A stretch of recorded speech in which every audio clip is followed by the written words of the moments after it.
নমস্কার, আমি মাধবী দাস চলে এলাম নতুন আরও একটি ভিডিও নিয়ে হালুম অ্যান্ড টুকটুকির সংসারে। গত শুক্রবারে আমরা গিয়েছিলাম বসুন্ধরা সিটিতে। এখানে বেশ কিছু কাজ ছিল, তবে কাজগুলো কমপ্লিট হয়নি। অনেকগুলো স্বপ্ন জমা আছে, সবগুলো স্বপ্ন একসঙ্গে পূরণ করা হয়তো হয়ে ওঠে না, তবে ইচ্ছে আছে কিছু স্বপ্ন পূরণ করার। যদি পূরণ হয় আপনাদের সঙ্গে অবশ্যই শেয়ার করব। ছোটবেলা থেকেই শপিং করতে আমার ভীষণ ভালো লাগে। আমি আমার বাবা, কাকা, দাদা তাদের সঙ্গে শপিং করতাম, কারণ আমার ছোটবেলায় আমার মা, কাকি, বড় মা খুব একটা শপিংয়ে যেতেন না। এখন আমরা সবাই শপিংয়ে যাই। আপনার যেটা স্বপ্ন, শখ, যেটা আপনি পূরণ করার জন্য খুব উদগ্রীব হয়ে আছেন, আমি বলবো সেই বিষয়ে হাল ছাড়বেন না।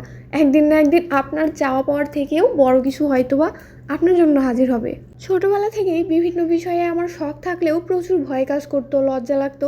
এখন অবশ্য বিভিন্ন বিষয়ে জড়তা কাটিয়ে উঠেছি। এই যে দেখুন, আমি সাম্যকে নিয়ে বসুন্ধরা সিটিতে ঘুরে দেখছি। এটা অনেকেই ভাবতে পারে যে কোনোদিন দেখে নাই নাকি, বিষয়টা সেরকম না। জায়গাটা এত সুন্দর দেখতে, ভবনটা এত সুন্দরভাবে নির্মিত, না দেখে কি আর উপায় আছে? তাই আমি আর সাম্য দু চোখ ভরে দেখছি। সাম্য তো ভীষণ খুশি হয়েছে, তাই না বাবা? হ্যাঁ তো, আমি ওখান থেকে একটা স্পাইডারম্যান কিনলাম। খুশি হয়েছো বাবা? হ্যাঁ। তাই? ওখানে আবার ঘুরতে যাবে? হ্যাঁ। আইসক্রিম খেয়েছো না ওখানে গিয়ে? হ্যাঁ। খুব ভালো লেগেছে? হ্যাঁ। ভবনের ওপর থেকে নিচে দেখতে কিন্তু ভীষণ সুন্দর। এই যে শৈশব দেখতে পাচ্ছেন, শৈশব নামটা দেখার পরেই কিন্তু আমার মধ্যে একটা গুড ফিলিং কাজ করছিল। আমার কিন্তু একদম বড়দের মতো ভাবতে ভালো লাগে না, মনে হয় ছোটোবেলায় থাকি, ছোটদের সঙ্গেই খেলি। এই যে আমার ছেলেকে নিয়েও কিন্তু আমি খুব উপভোগ করি। এখানে একটা ড্রেস কেনার প্রয়োজন ছিল, সেটাই দেখছিলাম। আমার কিন্তু সিম্পল ডিজাইন ভালো লাগে, আর কেনাকাটার ক্ষেত্রে যেটা কমফোর্টেবল লাগে সেটা আমি বেশি গুরুত্বপূর্ণ মনে করি। যাই হোক, পছন্দ মতো একটা ড্রেস নিয়ে এখান থেকে আমি বের হচ্ছি, আর আমার কাছে কিন্তু খুবই ভালো লাগছে। ফাইনালি একটা ড্রেস চুজ হলো। আর এই যে সাম্য আমার পিছনে লুকাচ্ছে, লুকোচুরি খেলছে তার বাবার সঙ্গে। এরপরে আমরা চলে এসেছি হালুম অ্যান্ড টুকটুকির সংসারে। এসেই তো ওর বেলকুনির গাছগুলো দেখে আমার ভীষণ ভালো লেগে গেছে, তাই আগে ওদেরকে ক্যামেরায় বন্দি করছি। তাছাড়া ভিডিও তৈরির নেশায় আমি আমার অনেক ভালো লাগা আসলে বাদ দিতে চাই না। এখানে এসে মজা করেছি, বসুন্ধরা সিটিতেও ঘুরেছি, সবকিছু মিলিয়ে সবকিছু ভিডিও করতে গেলে আসলে অনেক কিছু উপভোগ করা হয় না।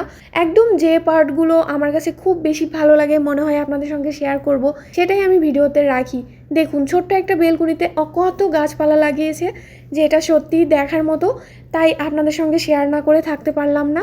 অপরাজিতা গাছটা কিন্তু ওর বেডরুমের জানালার সঙ্গে, আর এই যে ছোট্ট কচুর ফুল গাছের মতোও দেখতে মানি প্লান্ট, এই যে গাছ, এগুলো ওর বেডরুমের জানালার সঙ্গে। রুমটা দেখতে ছোট কিন্তু অনেক সুন্দর। লক্ষ্মী বেচা বসে আছে রাধাকৃষ্ণর পাশে। সবকিছু মিলিয়ে ছোট্ট একটা রুম, ছোট্ট ফ্রিজ, অনেক ভালো লেগেছে।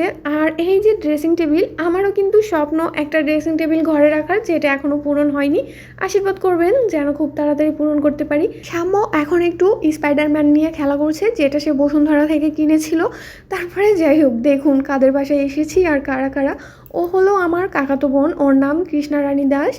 ওর পেজের নাম হালুম অ্যান্ড টুকটুকির সংসার। এই তো হাজব্যান্ড ওয়াইফ, ওদের বাসাতেই এসেছিলাম বেড়াতে।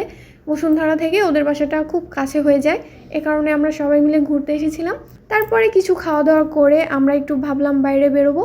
সবাই একসঙ্গে রেডি হয়েছি, একটা ফটোশ্যুট করে নিলাম। এর মধ্যে সাম্য কিন্তু নেই, ওকে একটু পরে জয়েন করেছি। বিয়ের পরে বোনেদের সঙ্গে খুব কম দেখা হয়, ও আমার একটু কাছে ঢাকাতেই, এ কারণে ওর সঙ্গে মাঝে মাঝে তাও একটু দেখা করার সুযোগ আছে।